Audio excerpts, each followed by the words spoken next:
So wrist pain. Everybody thinks if they've got wrist pain, they've got carpal tunnel syndrome. It's hardly ever the case. Carpal tunnel syndrome is a nerve entrapment actually in the wrist. So what happens is all these nerves, all the muscles, and all the arteries travel down your arm, and they have to pass through this really small space where there's two bones at your wrist.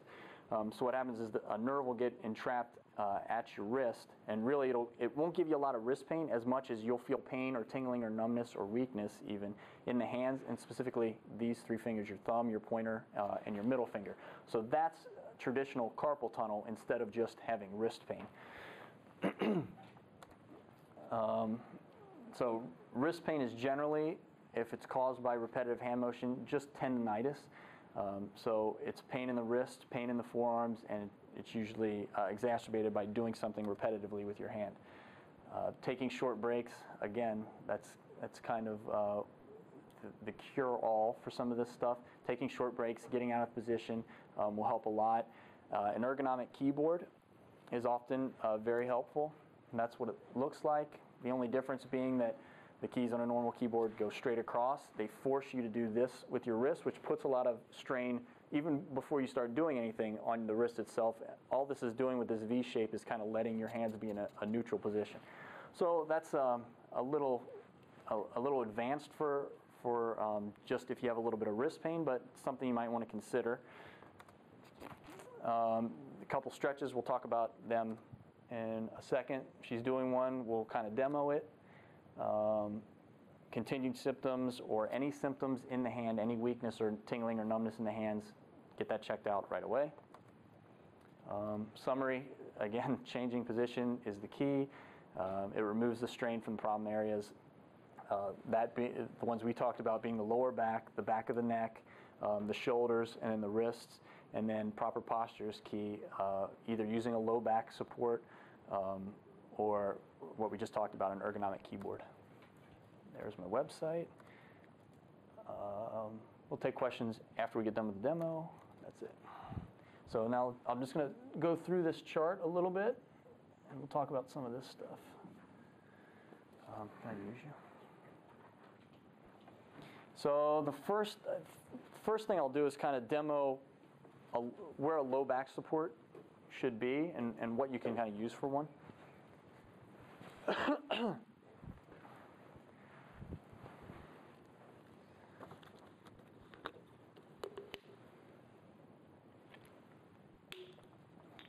So if you've got your office chair, you don't want to put a support all the way down here, or whatever it is. If it's a rolled up towel or a pillow or an actual support, it doesn't want to be you don't want it to be all the way at the bottom of the chair. You don't want it against your hips.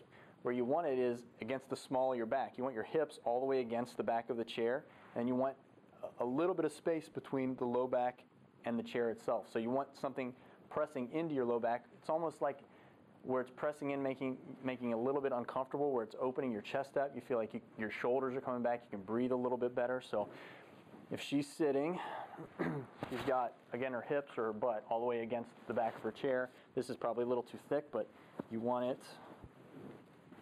right about there. And then she can kind of lean back against it a little bit.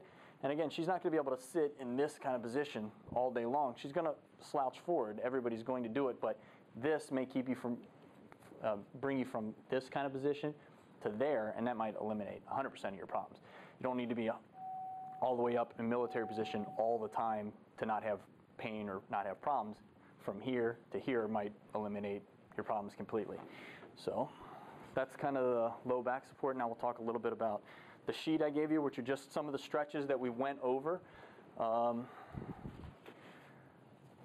So again, you can do some of this stuff in your chair itself. So if she's sitting down, the important thing about stretching the back of your neck, the traps and the levator are a couple muscles in the back of your neck. So you're trying to stretch this part of the neck and this part of the shoulder, which is what gets tight when she starts to lean her head forward. This muscle needs to pull back on her head. So to stretch this side, the first thing she wants to do is, the first thing she's going to do is sit on her hand or grab the bottom of the chair. So sit on your hand. Just kind of put it under there. You're doing that, you're sitting on your hand because you want to stabilize your shoulder. If you start to pull on your head, your shoulder is going to come up. So you're grabbing onto something or you're sitting on your hand to keep this shoulder from coming up. She puts her other hand on top of her head. She looks down. and kind of pulls her head down. This should be about a 30-second stretch. You want to breathe with it. You want to start in one position, and then as time goes on, as the 30 seconds progresses, you want to slowly go into more of a stretch, and you'll feel it actually release. You'll feel the tension release. There's another variation where she's actually looking up and doing the same thing. There, and you'll feel it in a different spot. Good. Hamstrings, the best way of stretching your hamstrings